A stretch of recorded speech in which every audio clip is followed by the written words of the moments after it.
예, 여러분 안녕하십니까? 오늘 발전공학 5강-2가 되겠습니다. 우리 교재를 보면은 6장 수차가 되겠죠. 관련된 문제를 보도록 하겠습니다. 먼저 1번입니다. 자, 120회 1교시에 나왔던 문제입니다. 자, 수차의 공동현상의 발생 원인, 영향, 방지 대책에 대해서 설명하라 이런 얘기죠. 그래서 발생 원인이 뭐냐, 영향이 뭐냐, 방지 대책에 대해서 설명하라.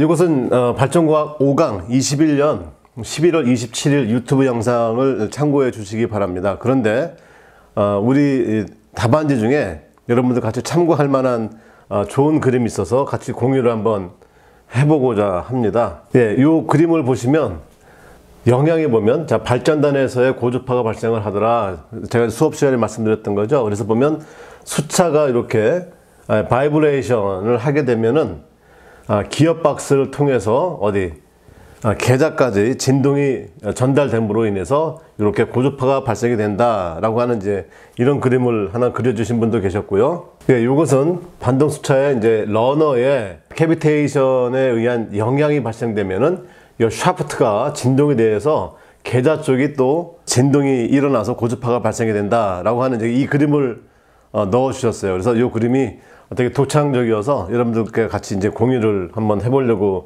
했던 겁니다. 예, 계속 이어서 보겠습니다. 자, 문제 2번입니다. 105회 1교시 문제죠. 자, 동기발전기의 전기자 반작용의 영향과 대책에 대해서 설명하라 이 문제였는데, 요거를 이제 전기자 반작용에 대해서 설명하라 이렇게 문제를 내봤습니다. 발전공학 5강-1 22년 3월 30일 날 유튜브 영상을 참고해 주시기 바랍니다. 또 여기에서도 또 우리가 또 재미있는 답안이 하나 또 나왔는데요. 요 내용을 보시면 전기자 반작용에 대한 영향 이렇게 해서 나머지 건 다 설명을 잘 하셨는데 이런 내용이 들어가 있습니다. 자, 심야 경부하 시에 발전기 자기여자 현상이 일어난다. 이런 내용이 들어가 있습니다. 이분의 답안지 뿐만이 아니고 보니까 한 10여 명의 답안지에 다 이런 내용이 들어가 있습니다. 전기자 반작용에 의한 영향. 그런데 이게 반은 맞고 반은 틀리고 어떻게 보면 또 다 틀릴 수도 있는 이 내용입니다. 자, 심야 경부하 시에는 뭐가 발생되냐면 전기자 반작용과 관계없이 페란트 현상이 발생이 될 수가 있죠. 발전기 자기여자 현상은 심야 경부하 시에 발생하는 것이 아니고요. 시 성전할 때 발생하는 겁니다. 전기자 반작용에 의한 영향은 시 성전할 때 계통의 C가 정전 용량이 커짐으로 인해서 발전기단에 증자작용이 일어납니다. 그래서 그 증자작용이 일어나기 때문에 발전기 자기여자 현상이 일어나는 거죠. 그러니까 심야 경부하 시라고 딱 단서를 달 것이 아니고요. 얘는 심야 경부하든 아니면 중부하든 언제든지 일어날 수 있는 상황이죠. 왜? 발전기를 계통에 투입하려고 할 때 발생되는 현상이죠. 그러니까 구체적으로 따져보면 심야 경부하 시에는 발전기를 계통에 투입할 일이 없죠. 그러니까 심야 경부하 시에는 발생될 일이 없는 겁니다. 그래서 나중에 페런트 현상과 발전기 자기여자 현상을 더 설명드리겠습니다만은 여전히 이렇게 답안지를 쓰시면 안 됩니다. 그래서 제가 요거를 삭제하십시오. 그래서 이렇게 마크해 드린 분들 여러분 계시죠? 이걸 잘 참고하시기 바라겠습니다. 오늘 같이 여러분들과 얘기를 해봐야 될 문제는 뭐냐면 4번입니다. 예제 6-8번이고 아주 좋은 문제라고 저는 고려하고 있습니다. 그래서 이 문제에 대해서 여러분들과 같이 한번 답을 구해보도록 하겠습니다. 자, 잠시 후에 뵙겠습니다.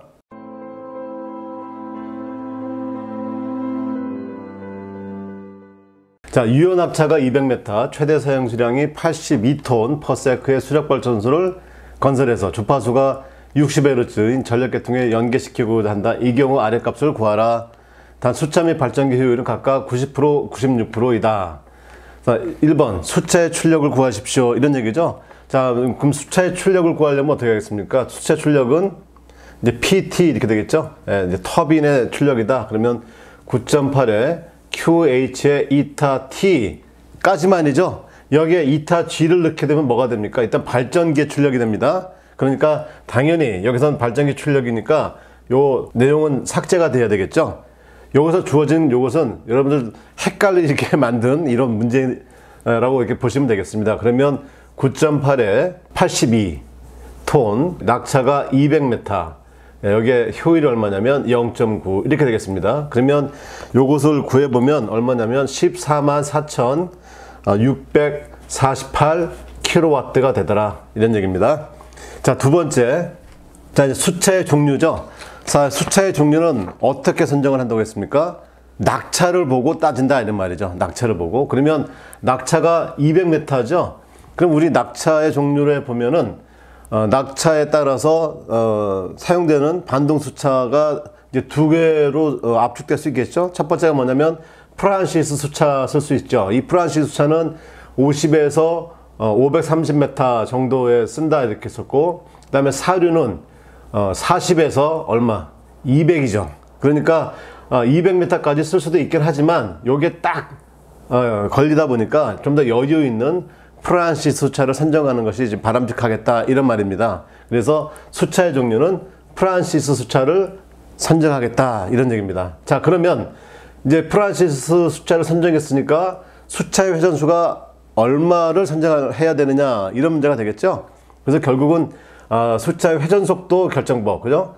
회전속도 결정법에 대해서 설명하시고 그것에 의해서 회전속도를 구하십시오 라고 하는 이런 문제로 귀착이 되는 겁니다. 자, 수차 회전속도 결정법이다. 그러면 우리가 먼저 알아야 될 게 비속도를 알아야 되죠. 왜?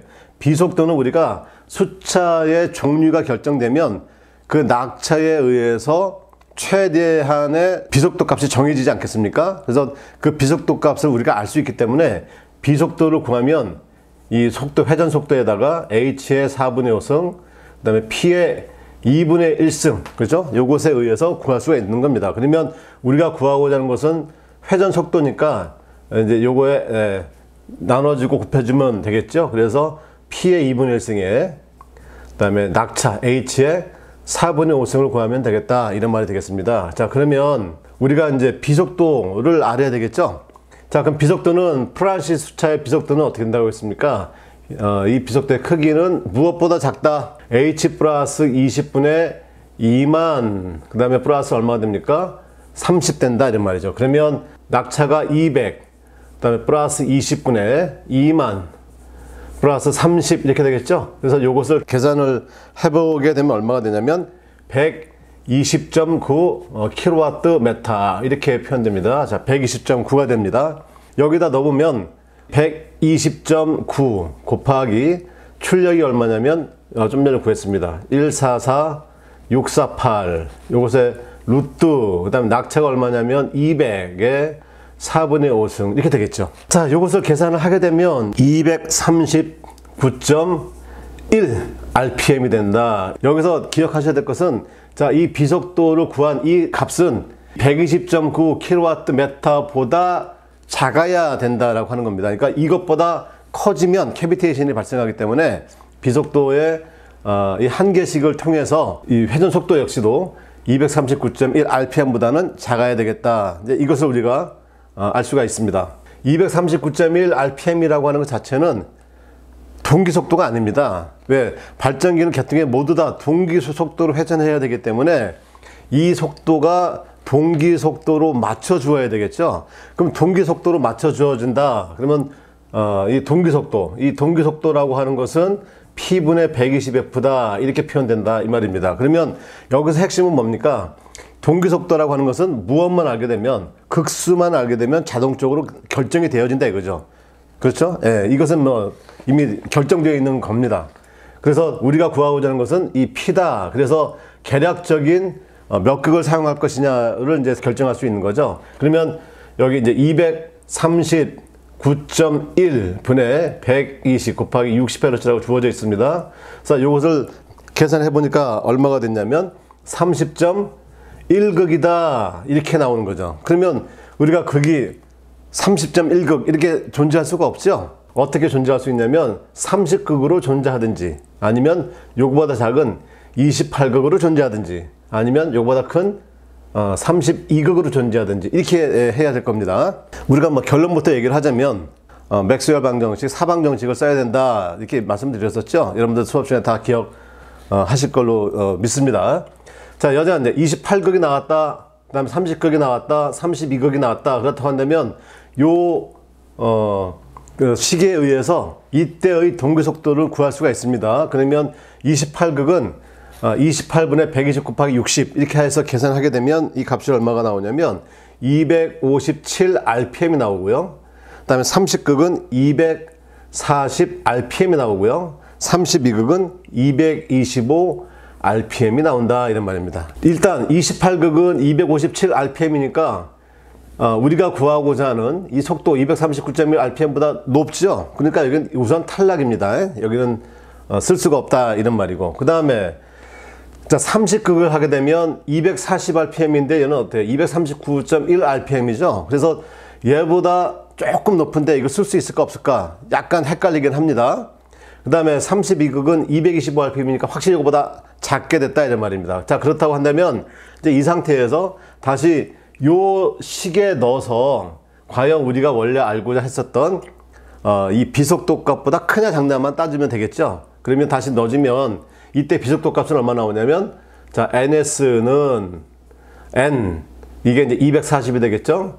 곱하기 낙차 200의 4분의 5승 이렇게 되겠고, 그 다음 p가 루트에 144 648이다 이렇게 됩니다. 그럼 이걸 계산하게 되면 121.3 이렇게 나옵니다. 그 다음에 요것도 역시 같이 넣어서 계산하게 되면 113.8이다 이런 말입니다. 자, 그러면 아까 우리가 계산했던 비속도는 어떻게 돼요? 120.9 보다는 작아야 된다 이런 말입니다.